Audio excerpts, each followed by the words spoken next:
Hi, good evening, everybody. So welcome so much for joining us this evening. We're really excited to present our topic today. It's called Korean Temple Cuisine to K-pop, a changing food landscape. And this topic is presented in accordance with our theme of celebrating Asian American and Pacific Islander Heritage Month this month in May. So thank you for joining us on a beautiful Friday evening here. So we will be recording this meeting, so to help others learn along with us in the future. So please mute yourselves so that there will be minimal background noise so that the others who view this in the future will not hear that background noise. Okay, so my name is Natalie Khoo. I am a public health intern here with Plant Powered Metro New York, and I'm helping with several projects over the past few months and a few more months in the futures. Vivian, would you like to introduce yourself?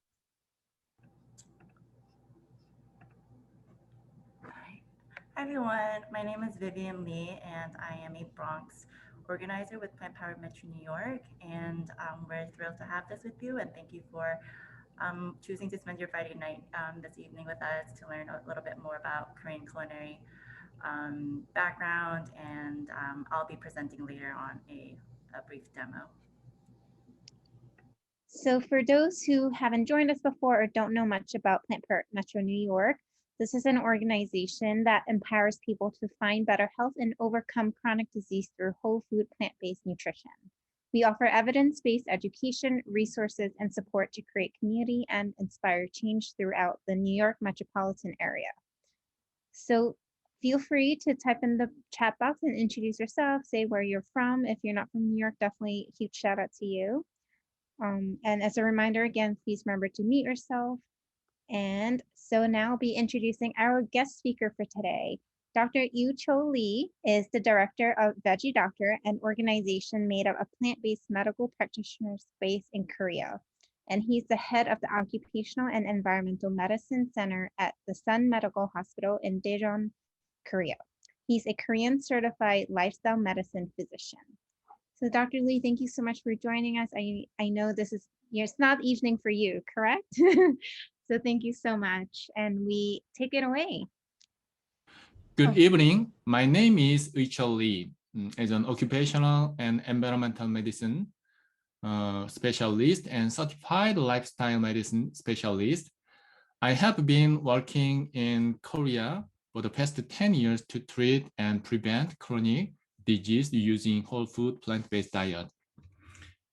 Also, over the 10 years, I have been introducing books by the pioneer about the WPP diet, Colin Campbell, Caldwell Esselstyn, and John McDougall to Korea.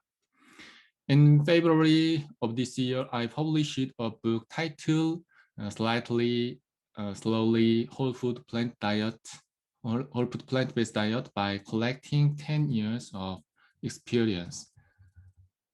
It is an honor to be able to give lecture at meaningful events commemorating Asia Pacific American Heritage Month with the invitation of Plant Powered Metro New York this year following last year.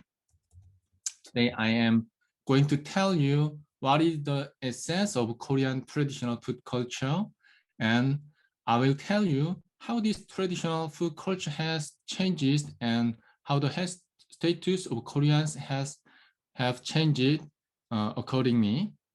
Through this, I will tell you why it is necessary to restore the traditional food culture of Asia Pacific region to overcome the health crisis faced by Korea, the United States, and other countries with advanced economies.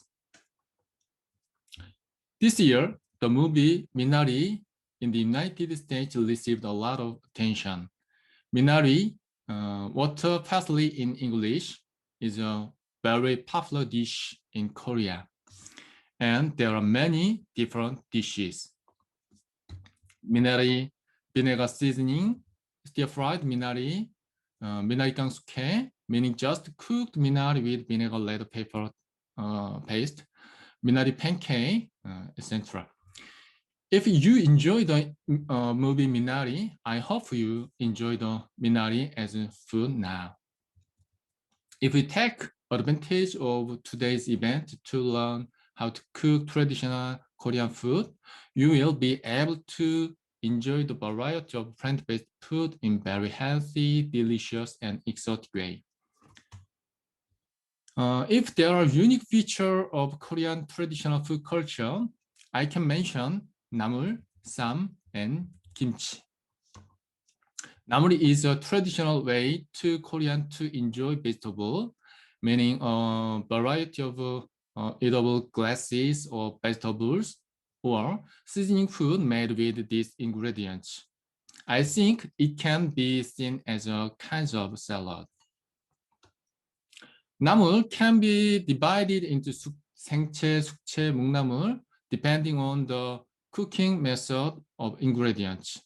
생채 is vegetable eaten raw, 숙채 is vegetable eaten after blanching, and 묵나물 is a 나물 that is stored dried after blanching to eat when there are no fresh vegetable. Various 나물 ingredients are mixed with Korean basic seasoning. The main ingredients for 나물 are vegetable, seaweed, mushroom, sprout such as soybean sprout and mung bean sprouts. Seasoning used in 나물 cooking include soy sauce, doenjang, Korean soybean paste like miso, and gochujang, red pepper paste, red pepper powder, sesame, perilla, chopped garlic, and sesame oil and perilla oil, etc.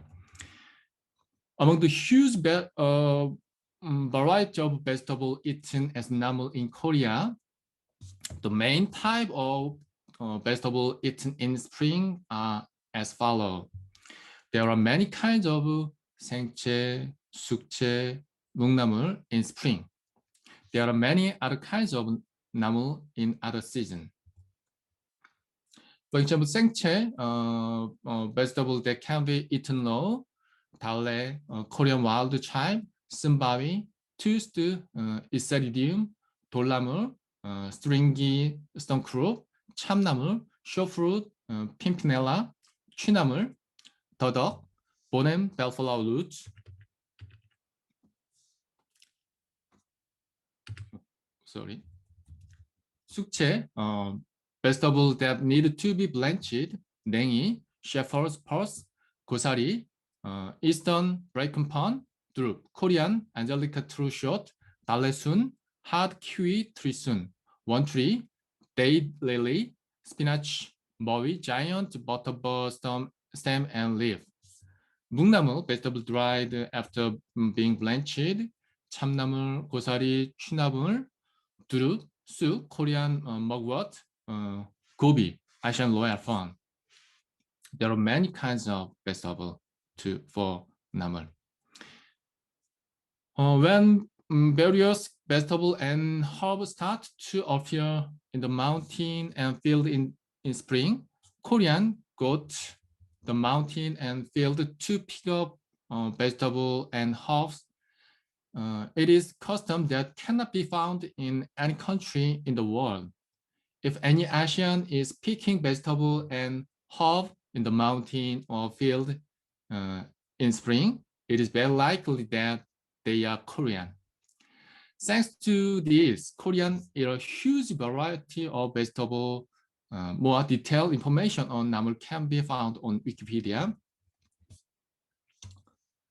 쌈 means the act of wrapping something, but when it comes to food, it means eating rice and various side dishes left in green leafy vegetable. Ingredients for 쌈 are various, such as raw vegetable, cooked vegetable, and are eaten with basic Korean seasoning, such as doenjang or gochujang. In the past, 쌈 was the food eaten with rice on lettuce and then topped with Korean sauce. However, after the 1990s, it became common to eat lettuce with pork. So if you look for information related to 쌈 at present, most of it comes with photo and video that are eaten with meat. But in the past, 쌈 was almost plant-based in Korea. In order to eat 쌈, there must be a variety of some vegetable and bap, meaning cooked rice and 쌈장. In addition, vegetables such as garlic, onion, green pepper, carrot, cucumber, and seaweed can be added on top of some vegetable. The vegetable used as some vegetable in Korea as follows. There are many kinds of raw vegetable, cooked vegetable, seaweed for some. And also there are many different types of bap, cooked rice in Korea. There are brown rice, bean mixed rice, cooked rice and variety bean and peas together, and 나물밥, cooked rice and 나물 vegetable together. You can enjoy various kinds of bap. What makes some really enjoyable is 쌈장. It is kind of paste sauce, and it is made using Daejeon, Korean style soybean paste, gochujang, red pepper paste, nut, and dubu, and any other food you want to be added. Plant Powder Metro New York activist Vivian will explain how to make and eat some after this lecture, so please learn it carefully. Kimchi is well-known Korean food. Kimchi is made with a wide variety of vegetables such as cabbage, radish, young radish, pumpkin, minari, and mustard green. By searching the web, you can easily find the resource on how to make kimchi. The type of kimchi vary greatly depending on the season or region. Fishy sauce is usually used in traditional Korean kimchi, but it can be made in plant-based style without fishy sauce. Next time, it would be a good idea to hold a vegan kimchi making event at Plant Powder Metro New York. Following some main ingredients, various type of kimchi in Korea. Chinese cabbage, radish, young radish leaf, etc. You can make kimchi with a wide variety of vegetables. You can make any number of American style kimchi with vegetables that are only available in the United States. As we have seen so far, the traditional Korean food culture was basically close to the whole food plant-based diet. Various vegetables are eaten raw, cooked, and in winter, when vegetables were hard to eat, vegetables were stored and eaten by fermentation, or dried and then soaked in water. Various grains, including rice and starchy foods such as sweet potato and potato, were eaten as staple foods. The food that best preserve the essence of traditional Korean food culture is Korean temple cuisine. Korean temple cuisine is basically whole food plant-based diet. Of course, there are a few food that contain dairy products, and there are fried food and food with excessive sugar in the modern menu, but Korean temple cuisine is still close to whole food plant-based diet. This is a whole food plant-based diet meal prepared after shopping with my wife on the weekend on April. It is a kind of 쌈. 두릅밥, 두릅 mixed brown rice, 머위 잎, 쌈, and cabbage leaf, 돌나물, and water stirred cabbage with gochujang, and textured plant-based meat, and spinach 나물. Please watch the volume of spinach 나물 decrease dramatically, especially when spinach was blanched. So even if you eat a small amount of 나물, a Korean style vegetable dish, you will eat quite a lot of vegetables. Thanks to this traditional food culture, Koreans eat more vegetables than any other country in the world. As of Korean, eat more than twice as much as American. As of 2011, Koreans eat 655 grams of vegetable a day, while Americans eat only 309 grams. And thanks to that, the obesity prevalence of Korean is about a ninth of that of American. The prevalence of diabetes is about 10.8% in the United States and 6.8% in Korea, which is 40% lower in Korea. The share of people dying from cardiovascular disease is 32% in the United States, but 22% in Korea, which is 31 lower. Compared to United States, the mortality rate for colorectal cancer is slightly lower, and the mortality rate for breast cancer and prostate cancer are significantly lower. Of course, although Koreans are in general in good health when compared to the United States, chronic disease has increased tremendously compared to Korea in the past. The incidence of obesity, diabetes, and cardiovascular disease has increased by 10 to 25 times. The incidence of cancer has also increased dramatically, and the type of prevalent cancer have also changed dramatically. Colon cancer, which is rare, occurred in the past, has increased to the second highest in the world.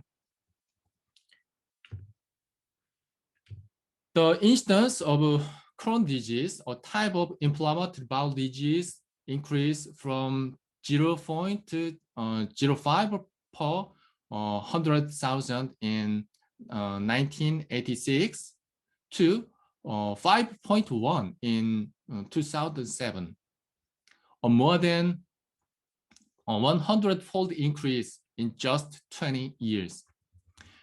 Understanding the change in Korea dietary pattern of the past few decades can help you find the solution to prevent and treat a variety of chronic disease. And compared to the change in American eating pattern over the same period, the cause of and solution to health problem facing many Americans will be more apparent. Now, let's look at the change of diet pattern in Korea. Starchy food intake has declined 40% since the 1970s, and animal-based food, sugar, and vegetable oil increased by 10 to 50 times. The intake of starchy food, which consumed more than 80% of total calorie, was reduced to 40%. And the starchy food reduction was replaced by animal-based food, vegetable oil, and sugar. During this period, the Korean obesity rate and prevalence of various chronic diseases also increased. If you look for the cause of obesity and chronic disease in this graph, the cause is animal-based food, vegetable oil, and sugar, not starchy food. This is typical Korean portion size of bap, cooked rice, in 1970s. The Korean portion size of cooked rice has been downsized to a third of 1970s. I want to ask one question. Is it possible to have fit belly Wheat intake of Korea has not changed much since the 1970s. In 1970s, even though Koreans ate the same amount of wheat now, but Koreans were thin. In 1970s, Koreans ate wheat as kalguksu or sujebi. Kalguksu and sujebi are noodle and dough flake made from dough made with only wheat flour or a little salt and water. With vegetable broth, there are no added sugar, oil, egg, dairy, and meat. Kampanyu is likewise made only with flour and a little salt and water. However, food that are now called flour food contain a large amount of cooking oil, sugar, as well as dairy products, egg, and any other animal-based product. If you eat flour food, your health is worsening. It is not because of feed. It is because of animal-based food, cooking oil, and sugar. Although Koreans' consumption of oil and sugar has increased rapidly, Koreans eat 40% less of those food than Americans. This is one of the reasons why Americans' health status is worse than Korean.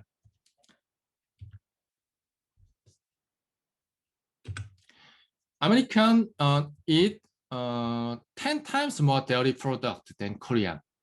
However, hip fractures are twice as high in the United States.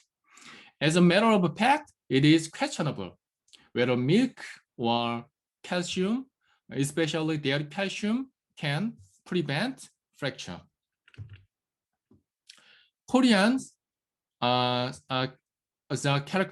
characterized by the high intake of food and seafood.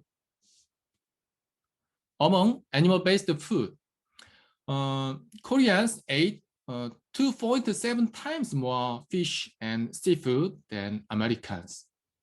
The total intake of animal food, such as meat and fish, is similar in Korea and in the United States at present. This shows that replacing red meat with fish and seafood is not very helpful in preventing cardiovascular disease and improving health status.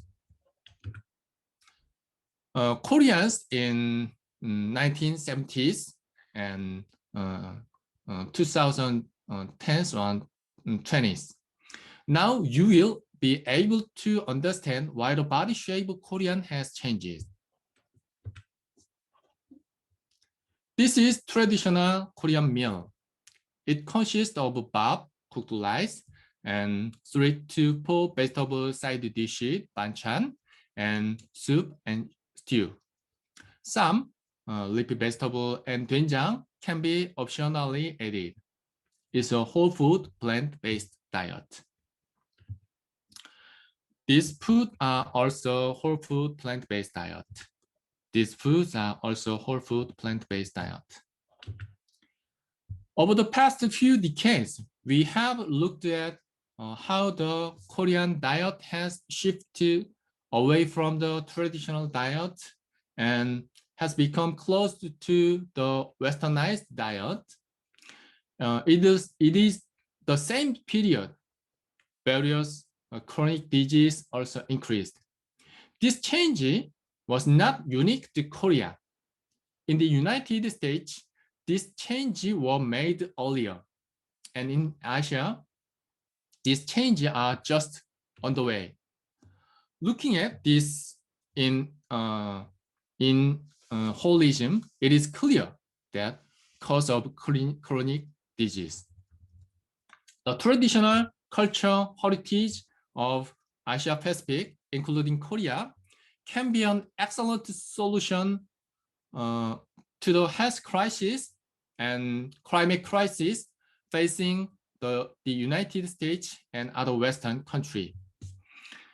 I hope the traditional Korean food culture will make the whole food plant-based diet richer and more diverse, contributing to make Koreans, Americans, and people all over the world healthy.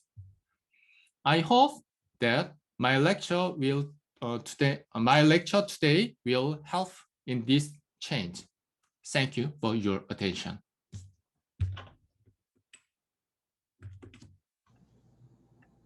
All right, thank you so much, Dr. Lee. That was excellent, excellent information. Your slides are so captivating.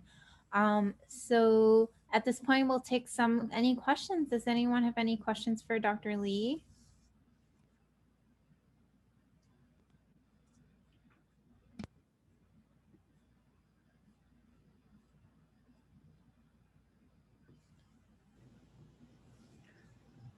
I'll maybe ask a question. Dr. Lee, where can people buy namu in United States?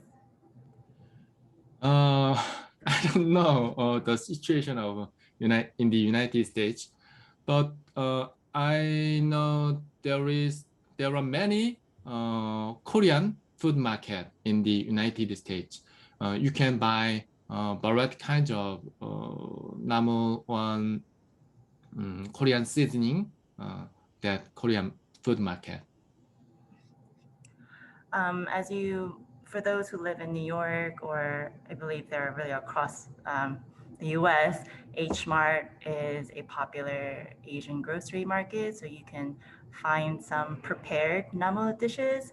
Although you do have to read the labels carefully because sometimes it will contain oil. But you can also omit that if you look up recipes. So that's one option if you'd like to explore that. Again, as Dr. Lee was saying, namu is a big cultural component in Korean diet. It's not really found in other Asian cuisine, so it's quite special. And if you'd like to give it a try, if you go to Korean restaurants, you might find them in the side dishes if you eat a traditional Korean meal. We have one other question, Esther. Do you mind if I take over the question? Okay. Esther's asking, where can I learn to prepare Korean whole food plant-based dishes? The two cookbooks I found are not easy to follow. Okay. 저희 에스터란 분이 네. 호프 플랜트-베이스 음식을 어떻게 만들 수 있는지 궁금하다고 하네요. 한국식으로 어떻게요? 한국 음식, 호프 플랜트-베이스 한국 음식을 어떻게 어디서 시작하고 어디서 찾아볼 수 있는지. 아마 이 유튜브에서 좀 찾을 수 있을 거예요. 그러니까 이제 이게 미국에 살고 있는 한국인들이 그러니까 이제 요리를 하시는 분들도 많이 있거든요. 그래서 유튜브에서 코리안 푸드, 이제 비건 코리안 푸드 이렇게 찾으면은 아마 많이 찾을 수 있을 거예요. 뭐 완전 다 홀푸드 플랜트 베이스는 아니긴 하지만 기본적으로 한식이 거의 이제 홀푸드 플랜트 베이스 다이어트에 가깝기 때문에 비슷한 것들이 좀 많을 겁니다. Okay, sorry, I'm going to translate. You can find, as you probably might have heard, YouTube, you can try to find some Korean recipes on whole foods. It might not be completely whole food plant-based, so you can use your discretion and omit those that don't really fall in line with whole food plant-based philosophy. 보통 한식에서 많이 쓰는 참기름이나 들기름 이런 것들도 그냥 소량으로 향을 내는 정도로만 살짝 쓴다면은 뭐 크게 이제 홀푸드 플랜트 베이스 다이어트에서 크게 어긋나진 않을 거기 때문에 그런 것들은 크게 개의치 않아도 될 것 같습니다. Hi, this is Esther. Just to further clarify, are there intensive, like week-long or month-long programs in Korea that folks in U.S. could go to and learn? I think part of the problem is not just the cooking and preparation, which is difficult, but also just even understanding the different vegetables. What do they look like pre-cooked, and how to source it, and then the whole preparation part as well. Are you asking if there are any programs in Korea if you were to travel there? Right. Okay. 저희 혹시 이해하셨나요? 아니요, I'm going to translate the question for you, if that's okay, and all the participants, if you don't mind.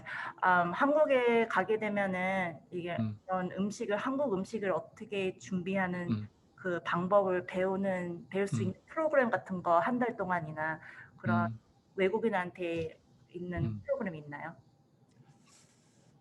외국인을 위한 프로그램은 잘 모르겠는데 저도 한번 찾아봐야 될 것 같네요. 제가 그걸 찾아본 적은 없는데 보통은 한국에서는 쿠킹 클래스가 일주일에 한 번씩 이렇게 일주 간격으로 열리는 경우가 많아서 이렇게 한 달에 풀 코스로 이렇게 매일매일 열리는 코스는 제가 잘 보진 못한 것 같은데 아마 찾아보면 있긴 있을 것 같습니다. So Dr. Lee is saying that he is not aware of any, especially that is presented in English, but also there might be classes that you can take once a week, but there aren't any ongoing programs that are specifically showing how to teach whole food plant-based Korean cuisine. I know that if you do travel Korea, and Natalie, you can speak to this too, you can visit temples, and there are, temple stays, but again, what they present isn't always completely aligned with whole food plant-based, but you can experience the taste of it, but not the actual making of it.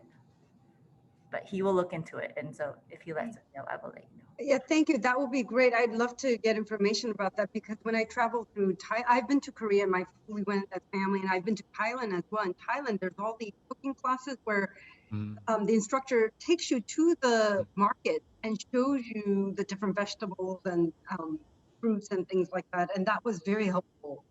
Okay, yeah, I'd be happy to give you information that I know of separately, but thank you for asking us that. Okay, I think we may now transition. Natalie? There's a few more questions in the chat, but I'm not sure. Okay, so maybe we can take one more just so that we're mindful of people's time. Would you like to select a question? Yeah, so Aisha asked that we should not be consuming rice on a regular basis. Are there other varieties of rice that are better than others? 또 저기 이사님 계시나요? 예. 예, 저기 마지막 질문을 할게요. 네네. 저기 또 다른 분은 밥을 매일 먹으면 안 된다는 그런 정보를 알고 있는데 혹시 왜 밥을 안 먹어야 된다는 생각을 하는지를 알아야 될 것 같은데. 예, 그런 뉴스를 들었다고 하고요. 또 밥 대신 다른 종류가 있는 아니다. 밥 종류 중에서 또 더 좋은 거 있는지 그거. Okay, Aisha, I asked your question to him. This is rice. Very amount of rice Korean eat. There is no problem. So don't worry. Rice is no problem. And there are many kinds of grains you can, variety is good. Yeah, I'm a dietitian, and I think it's all about portion control. Like Dr. Lee has shown the portion size, so portion control is important. And if you're, some people who are looking for low glycemic index, maybe you have diabetes, then you can consider brown rice or wild rice that has more fiber and is less refined. But I think personally, culturally, for me, white rice is very comforting, and I just watch my portions. I don't eat every single day, but I think food is not just nutrition, it's also culture. And to me, I value white rice in small amounts. But then when I have to, I choose brown rice as well. So I do a mix. It's all balance. I was speaking more to the fact that I've attended a webinar that PPMNY has had, and there were experts talking about arsenic and rice and the soils. And I was coming from that perspective, not so much from, I'm not diabetic or glycemic index concerns, but I know there are varying thoughts about that, but I wasn't sure if maybe there were different types of rice that maybe were less likely to contain so much arsenic. But yeah. 자, 제가 요거 제가 잘 이해했는지 모르겠는데 좀 제가 대답을 할 테니까 비비안이가 좀 말씀 좀 해주세요. 그러니까 사실은 그 아세닉, 그 비소의 경우에는 주로 이제 WHO에서도 이 규제를 하고 있는 것은 드링킹 워터에 있는 아세닉에 대해서만 규제를 하지 쌀에 있는 그 비소에 대해서는 특별한 워닝을 하고 있지는 않습니다. 그리고 실제로 한국을 비롯해서 아시아 쌀을 주식으로 먹는 지역에서 실제 이 쌀에 있는 을 통해서 섭취하는 아세닉이 그 미국 사람들보다 좀 높긴 하지만 그 비소와 관련돼 있다고 알려져 있는 암들, 피부암이라든지 폐암이라든지 이런 것들은 쌀을 많이 먹고 그래서 쌀을 통해서 비소를 좀 더 많이 먹고 있는 아시아인들에 대해서 훨씬 낮아요. 그래서 이제 이것은 좀 해석을 할 때 좀 주의가 필요한 겁니다. 그래서 물론 쌀로 요리를 할 때 비소를 낮출 수 있는 방법으로 먼저 쌀을 좀 1차적으로 끓여가지고 물을 버리고 다시 밥을 해서 이제 다시 새로운 물을 넣어서 밥을 해서 먹는 방법도 있긴 한데 그런 방법을 취하지 않았어도 한국인이 전통적으로 굉장히 많은 양의 쌀을 먹어왔지만 이 비소와 관련돼 있는 어떤 건강 문제도 발견되지 않았다. 그래서 그거는 이제 서양에서는 이제 쌀을 잘 먹지 않았기 때문에 쌀에 대해서 굉장히 좀 불안감을 가질 수 있지만 크게 문제될 건 없다라고 생각을 합니다. 제가 최선을 다해서 해석해 드릴게요. So, Aisha, Dr. Lee is saying that the arsenic issue that you were referring to, what the WHO has outlined, it doesn't actually relate to the arsenic levels in the rice, but rather the water levels. And in Korea, because it's such a huge component of their diet, you know, the Westerners here, they're not accustomed to eating the quantity of rice that the Asian, you know, and people in Asia do. And so there is some concern and maybe fear over that. But if you are concerned about the arsenic level, you can cook, when you cook the rice, throw out the water that you boiled the rice in and then cook it again. But ultimately, it's not a concern that has to do with arsenic in the rice. Is what I'm. When you pour out the water, are you also pouring away a lot of nutrition? Yes. Okay, so I will ask this last sub question because we do have to Sorry. move on. That's okay. 저기 그 쌀을 끓일 때 물을 버릴 때는 그 쌀에서 나온 영양까지 버리는 건가요? 어쩔 수 없죠. 이제 비소가 걱정이 된다면 이제 보통 그 연구자들이 그렇게 제안을 하고 있어요. 근데 이제 많은 한국인들은 그런 방식으로 먹지 않고 그냥 현미가 됐든 브라운 라이스가 됐든 화이트 라이스가 됐든 먹어도 소위 말해서 비소와 아세닉과 관련돼 있는 어떤 건강 문제가 관찰되지 않고 있다는 거예요. 그래서 저는 좀 크게 걱정은 하지 않아도 될 것 같다 이렇게 생각을 합니다. Dr. Lee. Talking is bad. I'm sorry. Dr. Lee is saying that you will inevitably discard some nutrients when you're cooking the rice. It's when you throw out the rice, that's what you boiled in, so inevitably it is going out. But it's not a huge concern that it's not a huge concern. It's not, yeah. So it's still. 한국인의 건강 상태가 아세닉이 그렇게 크게 문제가 아니라는 것들을 그냥 증명해주고 있다고 보시면 된다는 거죠. So the concern of arsenic is not something that really is worrisome to the Korean population. So I will leave it at that. If you like to look up more information, Dr. Lee referred to WHO, so I invite you to do that. But for now, in being mindful of Dr. Lee's time and our participants, we will transition to our culinary event. 그럼 이렇게 마쳐볼게요. Thank you everyone for your questions and participation. So Vivian is going to be doing a culinary demo. Esther, you're asking about how to learn about whole food plant-based Korean cooking. So right now you're going to get a great demo from Vivian, and she's going to be making sam. Dr. Lee, can you end your Yeah. screen? Thank you, Dr. Lee. Thank you so much. Yeah. Thank you for invitation. Nice to meet you. Thank you, Dr. Lee.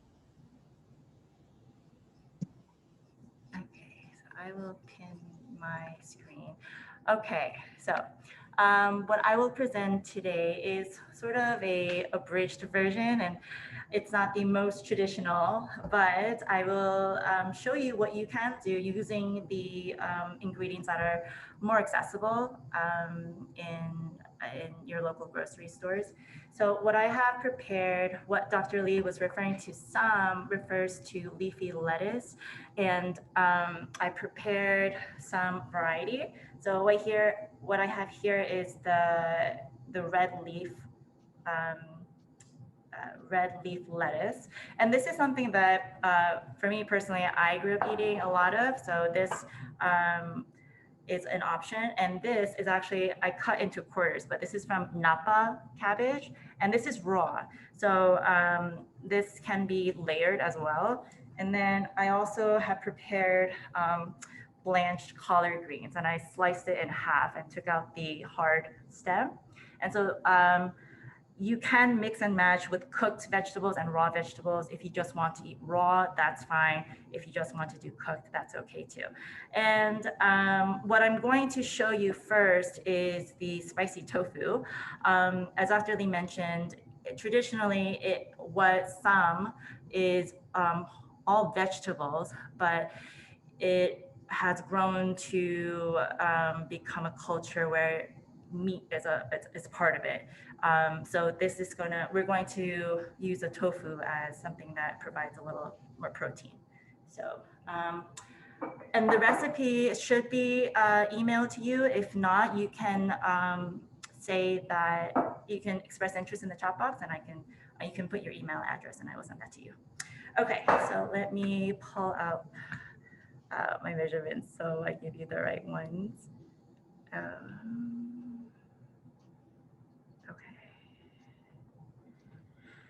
And also for lettuce, you can use any variety that you are comfortable with. That includes butter lettuce, romaine lettuce. So it's really, it's your choice. You can use spinach, you can use chard, so anything that is able, maybe not spinach, but anything that's able to cup and hold the ingredients inside, whether you're including rice or toppings, is perfectly fine.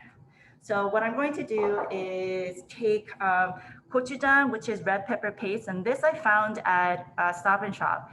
And I think you can find in most grocery stores, in maybe like the Asian food section or the ethnic food section. And looking at the ingredients, it doesn't really have anything that's too naughty, but we're not going to use too much of it. And this is spicy, so if you are unable to tolerate spice, I would use maybe a tablespoon or 2. I like spice, so I use 2 to 3. So I'm going to take, and I'm going to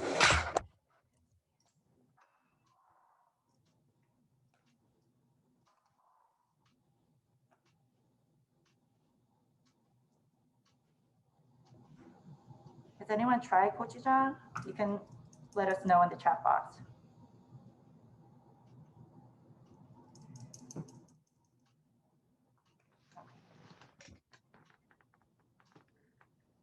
And then I have here, someone mentioned Ocean's Hollow. I think it was Rick.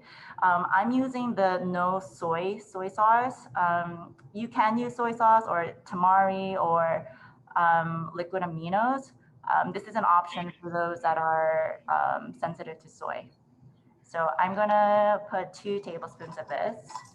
And I put 3 tablespoons of gochujang because that was a heaping tablespoon.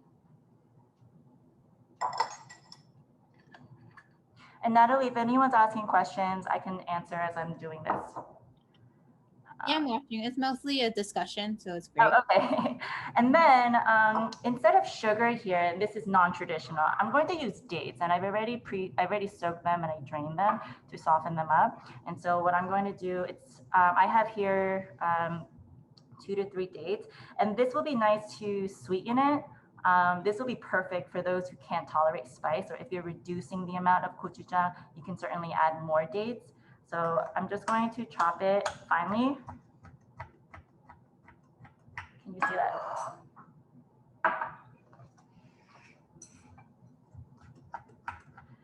And it helps if you soak them to make it soft, otherwise it's a little hard to cut through.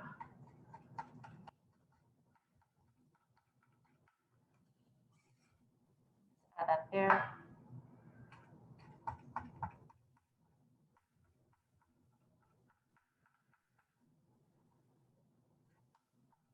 I think my mom would be surprised that I put dates in here because that's not how she did it.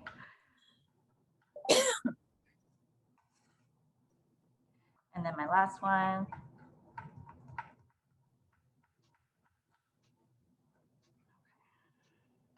So this is the marinade sauce that I'm making for the tofu.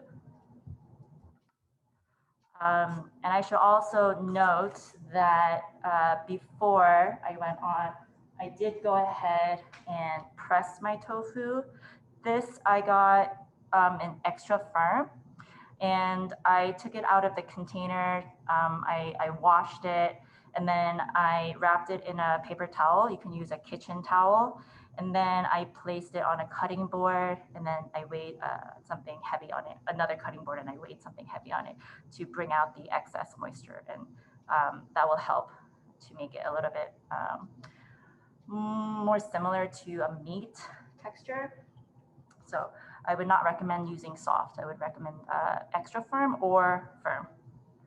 So, Vivian, before Sharon that asked, do you have to rinse the tofu? I personally do, just because it was in,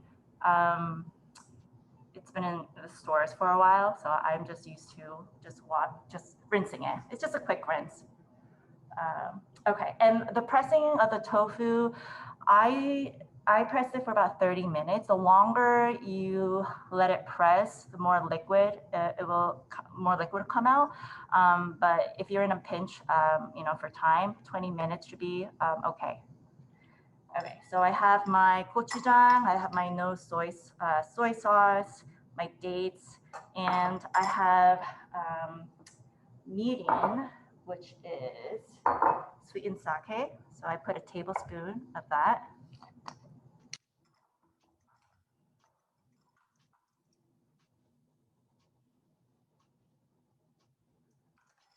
And that will add a little bit more sweetness to it. It's not super sweet, but it just adds a little hint of sweetness to it. And then I'm going to add a tablespoon of rice vinegar. So I use this in replacement of sesame oil.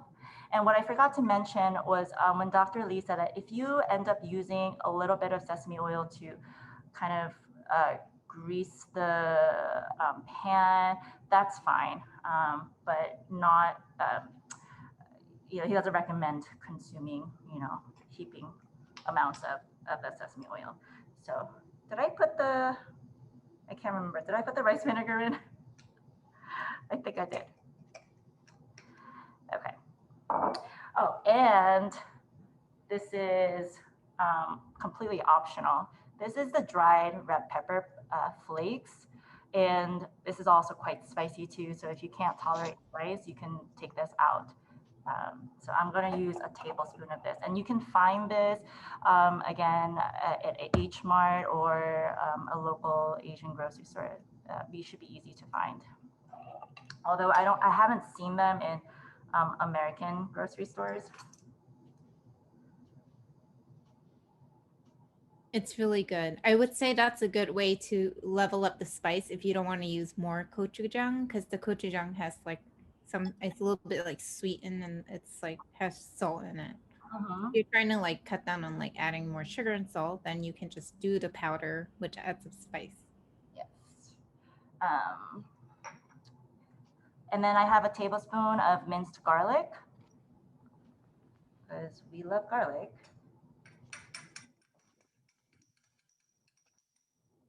And the reason it's slightly pink is because I had cut beets before. And then I have a tablespoon of minced ginger. So as you might tell, it's quite flavorful. And then I'm going to add scallions. And depending on the thickness of it, you can just use one. This is quite thick and this is quite thin. So if I had two of the thin ones, I would use two of these, but I will just go ahead and use the one. And I like to use a white part too. Some people discard that, but it really depends on you. I might not use the whole thing because it is quite big. And so these are finely sliced. And it adds a nice green color. Vivian, what was the brown liquid you added before the rice vinegar? Is it this one? Oh, soy sauce. Yeah. It's No soy-free soy sauce. Yes. And that's a personal preference for you to get this one? I picked that up just as an option for our soy-free friends. I'm personally fine with soy sauce or liquid aminos. We would recommend low sodium soy sauce. Yes, yes, absolutely. Okay, I'm going to roughly chop these. You can cut them thicker too. I like it finely chopped. I have enough liquid in there. Okay, and then I'm going to mix these. Mix my sauce.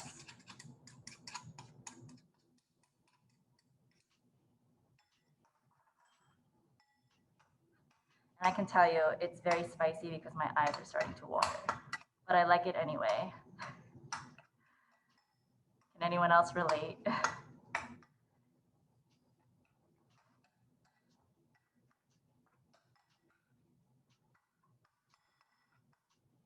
Okay, so this is what it looks like. So this is my sauce. And what I would do is, if you can, try to leave out some so that you can use it for later when you're coating the tofu. So let me take out the tofu first. And for this, it's best to store this overnight after you make the sauce and after you coat it, or at the very least an hour. Keep it in the fridge so that it can absorb the sauce. And so I'm going to get a Tupperware.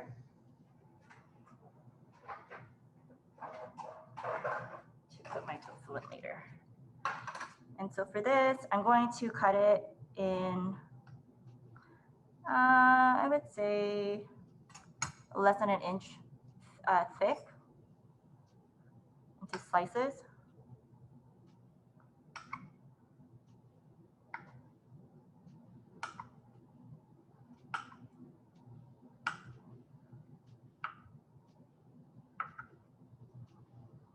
Okay. And bring my Tupperware out. And you can use your bare hands, clean hands. And I'll take my sauce. You can actually just leave it in here and use a spoon. Coat it evenly. Make sure it doesn't hold too much of the, the greens and stuff because you want to save that. And then like that. So I'll just do a couple of these just to show you.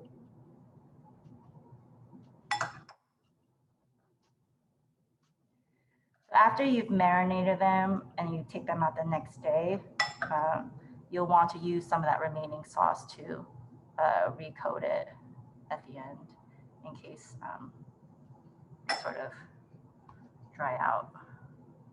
Oops. Okay, I'll do one more.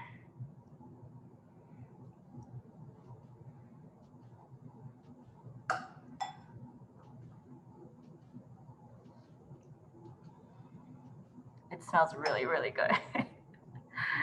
Okay, so that's the main idea, and I would do it all of these. Let me just quickly mix my hand.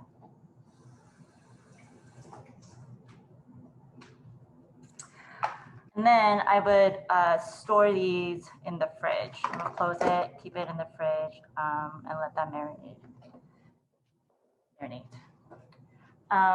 Okay, so I have already, after you marinate them, you take it out of the Tupperware, and then you preheat the oven. I preheated it to 375. And you can even actually cut the tofu smaller, and then I would bake it for about 6 minutes. And I already baked them for you, so I'm gonna take them out of the oven.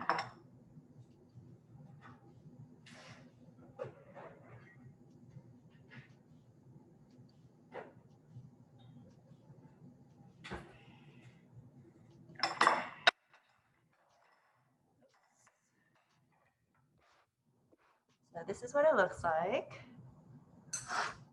That looks so good. And it really does resemble like pork. Is that clear enough? Yeah, so these are great. I will show you how to wrap them now. Oh, also, so as you can see, I've cut them even smaller so it fits in the wrap. And after you've baked them, I would recoat it.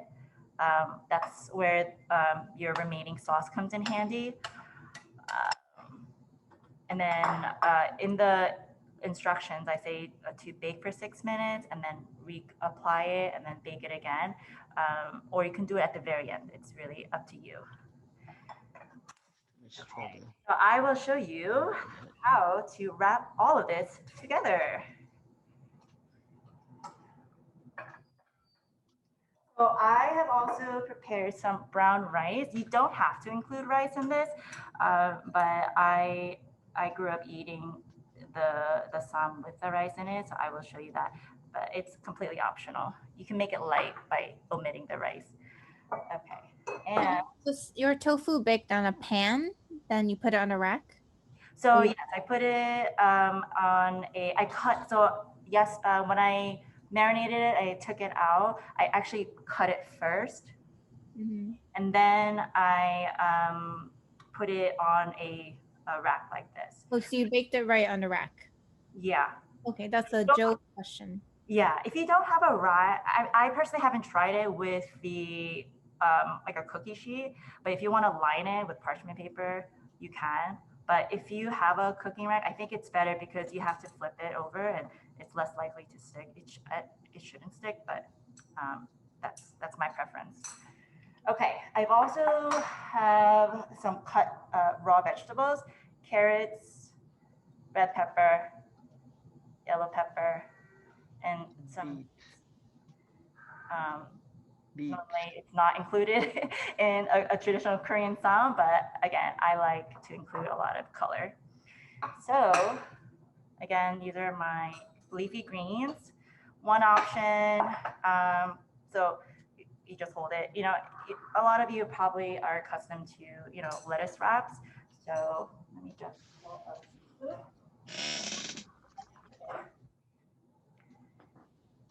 And it doesn't really require a lot of rice.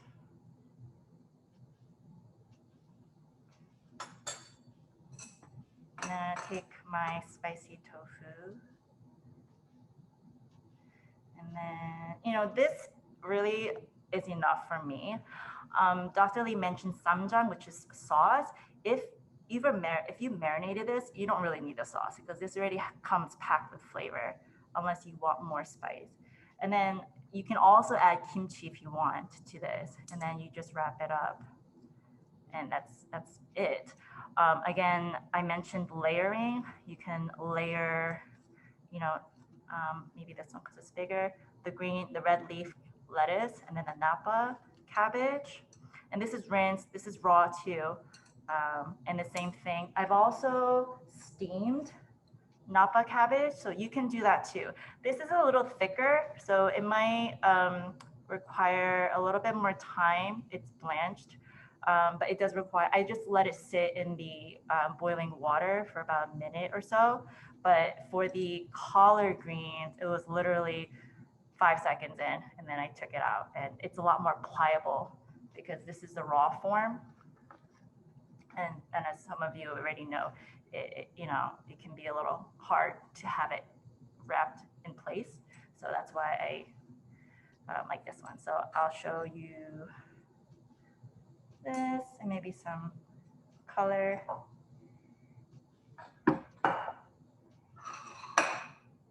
And that's the beauty of Sam. It really is versatile.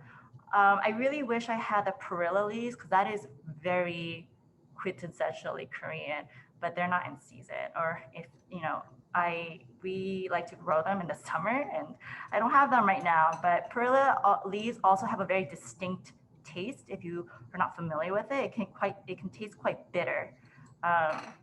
So I think it's an acquired taste, but let me know in the chat if you tried perilla leaves. Maybe you've tried it in the restaurant. Yeah. And if you notice, Vivian was using brown rice. We talked a lot about rice this presentation so far. So brown rice is a really great option for a whole food plant-based diet. It has more fiber, it's a whole grain, and it's less refined. And that really is it. It's that simple. I would love for you to experience the variety of namul, which are the mountain vegetables. There's really it's a whole realm. If you ever get the chance to travel to Korea, that is a unique experience in itself. So I will take any questions if you have any. There is a question in the chat that we haven't answered yet. It's, can you cook tofu in the air fryer? I personally have not tried it. I know a lot of people have. I don't have the air fryer myself, but something that I would like to make is this exact recipe. Or before I even put the marinade, I would like to have a little bit more crunch. Mm-hmm. But if you would like to experiment with that and let me know, please do. I have cooked tofu in the air fryer many times, and it's amazing. It's the most amazing thing I've discovered in my life, I think. Does it really have a slight crunch to it? It gets so crispy. It gets very crispy. And no oil. No oil. I do 0 oil, just tofu in the air fryer at 400 degrees. I do 5 minutes, and then I take it out and shake it around. Then you put it back for another 7 minutes. And it's very specific numbers, but I play it around a lot, and that works perfectly for me, so that it's crunchy on the outside and still soft a little bit on the inside, so you're not just eating hard tofu. It's not too dry. But tofu in the air fryer, I think it's, out of everything I've made in the air fryer, it's the best, like most similar to an actual fried item. Mm-hmm. It really tastes like fried tofu. I can't wait to try it. Maybe you can let me know which model you have later. All right, any other questions?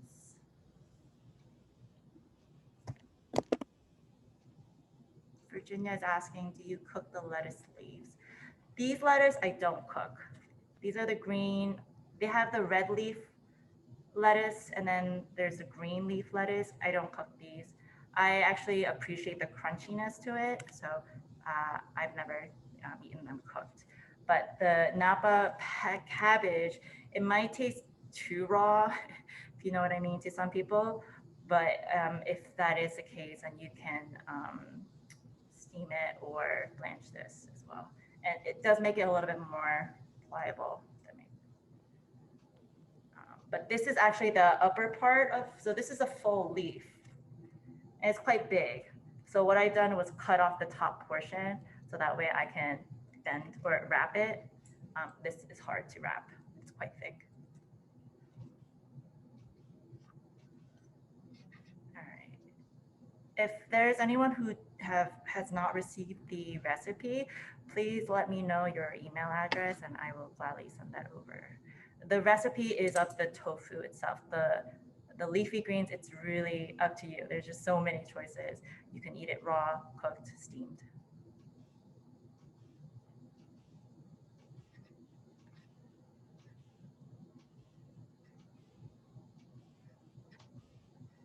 Okay. Yeah. Any other questions we have? Okay. So Vivian, do you have anything else to add? Sure. Please, you can find more learning events virtual on our website, on our Instagram. You can follow us on YouTube, which this recording will be available on in a few days. So you can rewatch the presentation. I will ask about the slides. And for our upcoming events, we have another cooking demo on Sunday, I believe, with Chef Carol. That's at 5 to 6:15. And I believe on Monday, there's a nutrition support circle, and that's a monthly series. If you like some support, camaraderie, that's the crowd to be in. You can find all that information on our website, plantpowermetro.ny.org.